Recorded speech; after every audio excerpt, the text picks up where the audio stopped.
ఆంధ్రప్రదేశ్ రాష్ట్రంలో 60% జనాభా కలిగిన బీసీలకు ఒక రాజకీయ అజెండా లేకపోవడం వల్లే నేడు ఏమీ చేయలేని దుస్థితిలో ఉన్నామని BC United national front Kadapa జిల్లా నాయకులు పేర్కొన్నారు. కడప నగరంలోని ప్రెస్ క్లబ్లో బీసీ యునైటెడ్ నేషనల్ ఫ్రంట్ ఆధ్వర్యంలో బీసీ రాజకీయ చైతన్య రాష్ట్ర మహాసభలు జరిగాయి. ఈ సందర్భంగా వారు మాట్లాడారు. అన్ని పార్టీలు ఒక రాజకీయ అజెండాతో ముందుకు సాగుతుండటంతో నేడు ఒక మనుగడ సాధించే దిశలో సాగుతున్నామని, రాష్ట్ర జనాభాలో 60% మంది ఉన్నప్పటికీ మనకు రాజకీయ చైతన్యం కానీ ఒక అజెండా కానీ లేకపోవడంతో మనం ఎక్కడ వేసిన గొంగల్లా మారిపోయామన్నారు.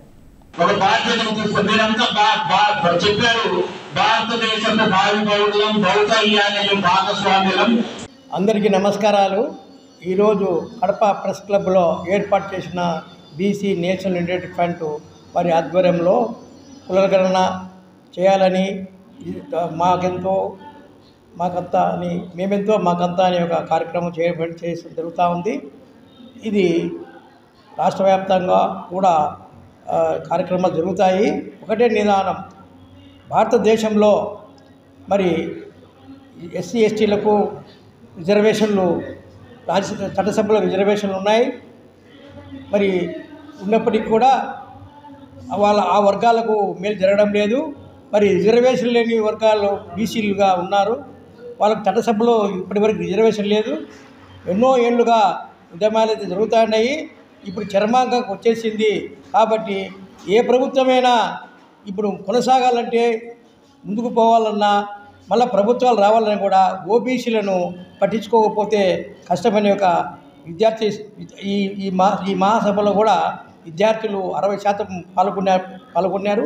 కాబట్టి దీన్ని గమనించి ప్రభుత్వము వెంటనే కులగణనను చేసి బీసీలు ఎంత శాతం ఉన్నారో అంత స్థానిక సంస్థల్లో రిజర్వేషన్ ఇవ్వాలా, అలాగే చట్టసభలో కూడా రిజర్వేషన్ ఇవ్వాలని మేము డిమాండ్ చేస్తున్నాము. ఇది మరి ఆషామాషి ఉద్యమం కాదు. రాబోయే రోజుల్లో మరి ప్రతి ఒక్క రాజకీయ పార్టీ ఎదుర్కోవాల్సి వస్తుంది. కాబట్టి వెంటనే మరి ప్రభుత్వము తీసుకొని, ఆయన చెప్తున్నాడు బీసీలు మాకు వెన్నుము కానీ, ఇంతకుముందు ఆయన చెప్పినాడు కానీ ఎవరు ఏం చెప్పినా కూడా బీసీలకు సరైన కార్యక్రమాలు జరగడం లేదు.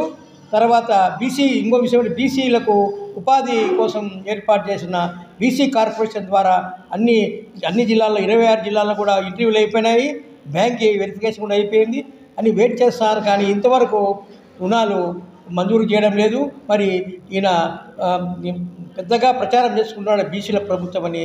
ఇది చాలా ఉన్నది. కాబట్టి ఇవన్నీ గమనించిన, ఎందుకంటే బీసీలు వేడి అయిన తర్వాత ఇంకా చల్లగారు.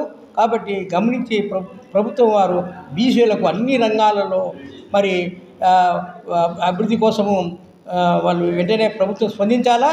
మరి ప్రస్తుత డిమాండ్ ఏమంటే, కులగణన చేసి మేము బీసీలు ఎంతమంది ఉన్నారో తేల్చి వాళ్ళకు ఎంత శాతం ఉన్నారో అంత రాజకీయ రిజర్వేషన్లు కూడా ఇవ్వాలని డిమాండ్ ఉంది. కాబట్టి దీన్ని గమనించి మరి ప్రభుత్వము వెంటనే చర్యలు తీసుకోకపోతే ఈ యొక్క ఉద్యమము రాష్ట్రవ్యాప్తంగా వస్తుందని ఈ సందర్భంగా తెలియజేస్తున్నాం. ఈరోజు బీసీ యునైటెడ్ ఫ్రంట్ దేశంలో బీసీ జనాభా గణాంకాలు తేల్చాలని చెప్పి కడప ప్రెస్ క్లబ్లో సమావేశాన్ని నిర్వహించారు. ఈ సమావేశానికి సంఘీభావంగా గ్రేటర్ రాయలసీమ అభివృద్ధి వేదిక పాల్గొన్నది. ఇది న్యాయమైనటువంటి డిమాండ్. 75 సంవత్సరాలైంది స్వాతంత్రం వచ్చి. ఈ 75 సంవత్సరాలలో జనాభా 1,46 కోట్లకు దేశ జనాభా పెరిగింది. మరి 146 కోట్ల జనాభాలో బీసీల సంఖ్య ఎంత అన్నటువంటి విషయాన్ని తేల్చమంటే ఎందుకని ప్రభుత్వం తాసాహారం చేస్తూ ఉంది.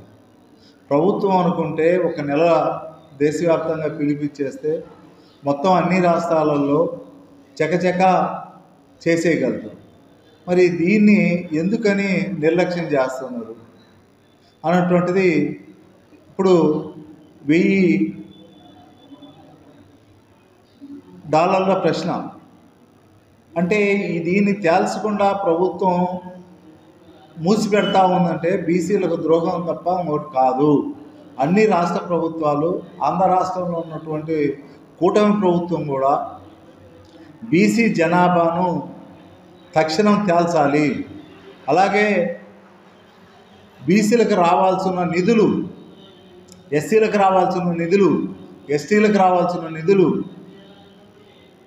బడ్జెట్లో ఎంత కేటాయించాలి ఏంటి అనేటువంటిది క్లియర్ కట్గా తేలిస్తే అప్పుడు బీసీ కాలనీల అభివృద్ధి కానీ, ఎస్సీ కాలనీల అభివృద్ధి కానీ, లేకపోతే మైనార్టీ కాలనీల అభివృద్ధి కానీ, ఈ అభివృద్ధి అనేటువంటిది క్లారిటీగా బయటకు వచ్చేటువంటి అవకాశం ఉంది. ఆ రకంగా చేయాలని చెప్పి కోరుతా ఉన్నాం. ఆ రకంగా చేయకపోతే మొత్తం ఎస్సీ, ఎస్టీ, బీసీ, మైనార్టీలు అందరూ ప్లాట్ఫారం మీదకి వచ్చి మొత్తం ఇది దేశవ్యాప్త ఉద్యమంగా మారేటువంటి అవకాశం ఉంది. కాబట్టి తక్షణం రాష్ట్ర ముఖ్యమంత్రి గారు బీసీ జనాభా లెక్కలు తేల్చాలని, అట్లాగే కేంద్ర ప్రభుత్వాన్ని కూడా ముఖ్యమంత్రి గారు ఒప్పించాలని, ఆ రకంగా ఒత్తిడి తీసుకొచ్చి దేశంలో ఇది ఒక ప్రజా ఉద్యమంగా మారకముందే దీన్ని తీసుకురావాలని చెప్పి విజ్ఞప్తి చేస్తాం.